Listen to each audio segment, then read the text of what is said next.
Il est beau l'hiver avec son blanc manteau, quand il ne le laisse pas traîner négligemment dans les rues clermontoises les plus pentues et qu'il ne s'amuse pas la nuit à transformer le réseau routier en patinoire. L'équipe de viabilité hivernale de la ville de Clermont-Ferrand le surveille jour et nuit. La viabilité hivernale est organisée chaque semaine avec 17 agents.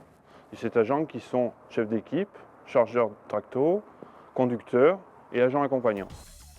2 mécaniciens dans l'équipe prennent aussi en charge chaque jour le dessalage anti-corrosion des véhicules d'intervention.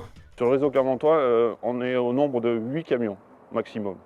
Et après, nous avons aussi des petits véhicules qu'on appelle des véhicules CMAR, au nombre de 7, qui en fait traitent les voies étroites de la ville de Clermont, où les camions ne peuvent pas passer.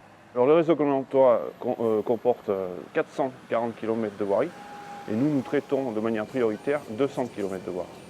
Et également les voies piétonnes, les zones piétonnes. Nos priorités sont bien sûr sur les artères de circulation et également sur les zones pentues, avec risque d'accident plus important, quoi. Le relief de Clermont apparaît, c'est vrai, particulièrement accidenté. Alors on déploie l'arme anti-verglas la plus performante du moment. La ville de Clermont a acquis cet hiver un matériel qu'on appelle une centrale à saumure, qui fabrique donc de la saumure. Nos camions sont équipés de saleuses, permettant de mélanger du sel solide et de la saumure. Ce mélange, en fait, tient très bien sur la chaussée et donc permet une action du sel, même à température très basse. C'est un traitement du verglas essentiellement. C'est un site météo spécialisé qui prévient des conditions favorables ou défavorables de la nuit suivante, pour envoyer en cas d'alerte un engin de salage patrouilleur. Il va se déplacer sur toutes les voies, alors à risque, les côtes pentues, assez glissantes, et surtout le dessus des ouvrages d'art. Et il vérifie en fait la circulation possible sur ce type de voie. Et c'est lui qui prévient pour faire démarrer en fait l'astreinte et l'équipe de traitement de déneigement. On peut être appelé à n'importe quelle heure.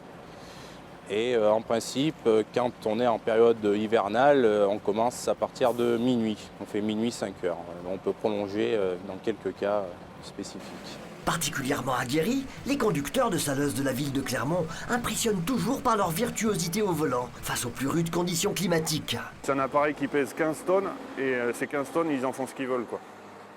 Et en fait, en raclage aussi, ils sont bons en raclage. Vu le gabarit de la lame, ils arrivent à passer dans des endroits vraiment très étroits, quoi. Un travail de qualité bien trop lent pour certains.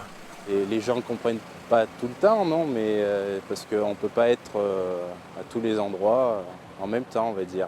Bien compréhensible, aussi vrai que le déneigement ne protège pas de l'accident dans la rigueur de l'hiver clermontois, si l'on oublie par exemple d'équiper son véhicule de 4 pneus neige en cas de freinage d'urgence.